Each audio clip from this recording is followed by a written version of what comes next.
Hey Aquarius, welcome to your November 2025 astrology and tarot reading. I have the cards pulled already to be a little bit more expeditious in my delivery. These forecasts are designed for your rising sign, but if you want to listen for your sun and moon, no one here is going to stop you. I think it adds to the flavor and gives you more information as to what's going on.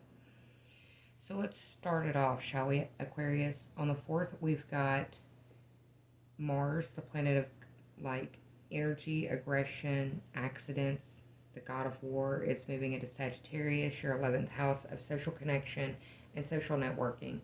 These are the people and the organizations that you deal with, um, either online or face to face. And these are associations that you apply to belong to, or that you wear a name badge to at the conventions. So there's going to be some stimulation in that 11th house of social networking and social connection. Uh, I hope that it's all positive. If it's not, Venus moves in at the end of the month to smooth out wherever Mars may have roughed up. On the 5th of the month, we've got a 13-degree Taurus full moon in your 4th house of home, living situation, family, roots, stability. It can also reference teeth and bones, but it doesn't have to. On the 6th of the month, we've got Venus moving into Scorpio. Venus is not happy in Scorpio. She would rather be in Taurus. But Venus moving into Scorpio represents your 10th house, and this is the house of your career and your status. This is a place that I used to describe as, if all the world is a stage, this is a stage that you approach the world on, and this is how the world knows you. Venus being there indicates sensitivity, but also possible popularity. On the 11th of the month, we've got Mercury going retrograde at 6 degrees of Sagittarius in your 11th house of social connection and social networking, online and face to face. So be careful that the messages you are sending are going to the correct person, and that they're not ending up in the wrong person's inbox. On the 11th, we have Jupiter going retrograde at 25 degrees of Cancer in your 6th house of work and health, your daily to-do list, also possibly governing or dealing with pets. On the 12th, we've got Mercury retrograde conjoined Mars at 6 degrees of Sagittarius. Mars is basically giving Mercury retrograde a piggyback ride at this particular moment in time. It's pretty intense. It's pretty energetic. It's going on in your 11th house of social networking and social connectedness, either online or face to face. I also have in my notes that there may be another internet outage of some way, of dealing with something in the internet that makes a lot of other sites go down, like the Amazon outage that happened in October. That is occurring in your 11th house of social connections and social networking. So online stuff may be important for you around that day. There may be a lot of messaging going on, or it may be that you aren't able to message at all, depending on what is happening. On the 20th of the month, we've got a 28-degree new moon in Scorpio, your 10th house. The seed that is planted here will come to its fullness in Taurus season, where we will have the Scorpio full moon. This is in your 10th house of career and status. So if you're wanting to make career moves or status moves, now is a really good time for you to do that, to focus that energy intently on that so that it manifests to its fullness for you by the full moon in Taurus.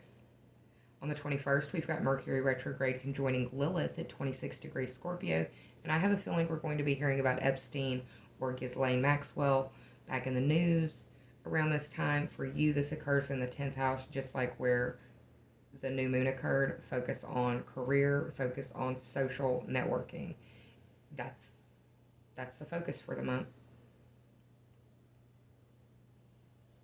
On the 22nd, we've got the sun shining a spotlight on your 11th house for Sagittarius season. Anywhere the sun goes, it's a good opportunity for you to shift focus to the new house that is being illuminated by the celestial wheel shifting every month.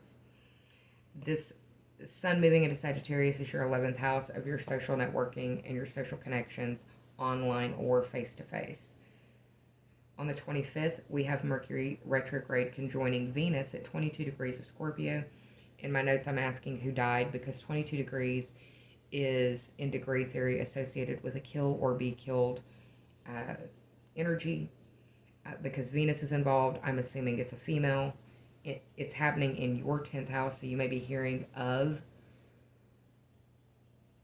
some news of surrounding a female, or possibly the death or removal of a female or a beloved figure in the 10th house of career and status. Come back and let me know in the comments what's going on.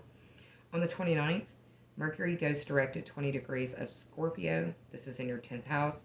It will not clear the shadow until the 17th of December. So understand that the new moon seedling that you're planting may not grow in the manner that you think it will because of the nature that Mercury's in when the new moon occurs. Mercury will be retrograde when that new moon occurs. But this Mercury retrograde energy fully clears its shadow on December 17th.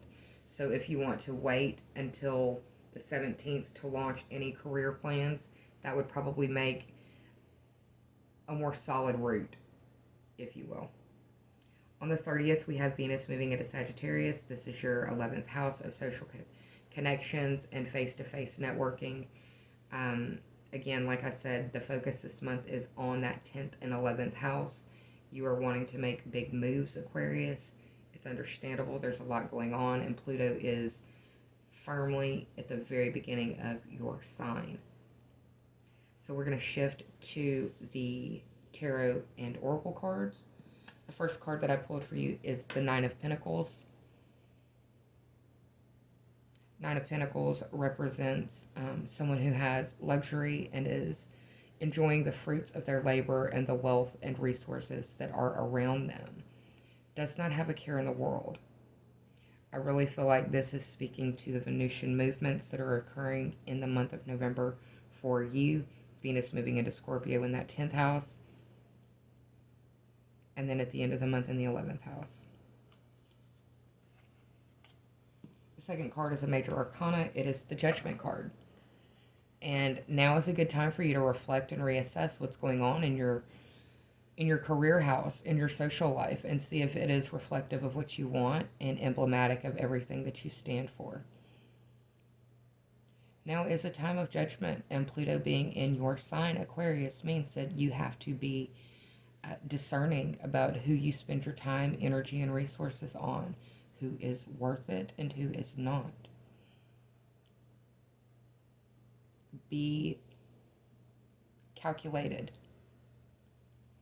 in the endeavors you take on this month because of the Mercury retrograde playing between your 10th and 11th houses, because there could be a lot of judgment coming your way if you are not very discerning in the decisions that you choose to make. The third card I pulled for you is another major arcana. This is dealing with the Emperor. The Emperor is associated with Aries energy.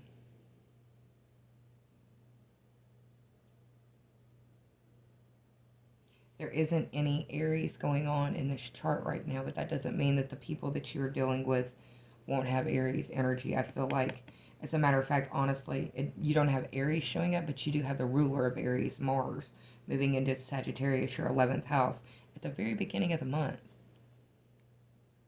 It may be an Aries that you're dealing with. Or you may need to embody the traits of an Aries to help get your master plan going, if you will. The card on the bottom was the Six of Wands. This is a card of victory. It's also riding your high horse and making sure that you're the focus above all else. I don't know if you necessarily need to be the focus. Maybe watch your energy in group surroundings, because this is a group setting that this card is in, being surrounded by people cheering the applause of the rider.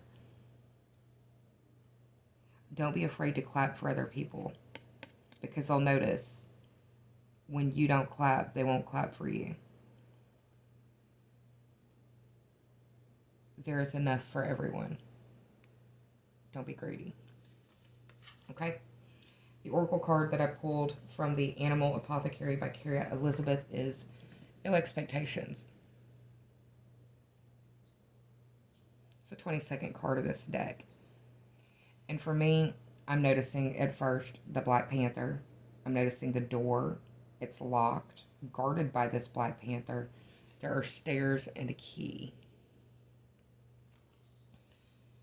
This is about walking into the unknown with little to no expectation. And having the low expectation will be the key that can open the door to your success. If you're met with a resistance right now, it is the universe showing you that there is a less resistant path. You just have to find it.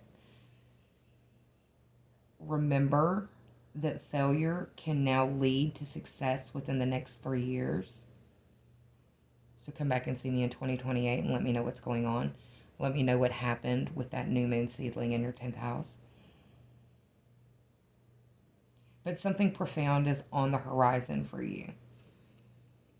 You have to trust, because I mean, this is a black background card. You have to trust that while you're walking in darkness, the path that you're going on,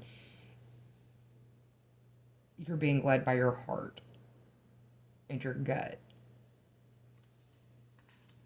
Because your internal systems will freak out if you're on the wrong path or you're doing the wrong thing. From the Sacred Rebels Oracle deck by Elena Fairchild, we have the word wants to be written. You're getting some powerful downloads, whether you realize it or not, just by the imagery here in this card.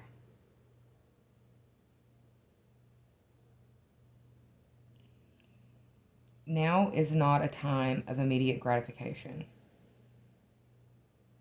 Writing a book takes a long time. Writing a message, doing messaging, doing communications, it takes a minute. If you want the message to stick, it takes a minute. But whatever you're dreaming of or seeking to create or manifest in your world is natural for you. And life keeps urging you because the work wants and needs to happen, and you're the one to do it.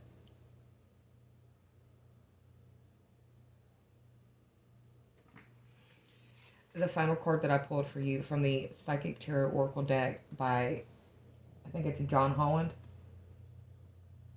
Patience and planning.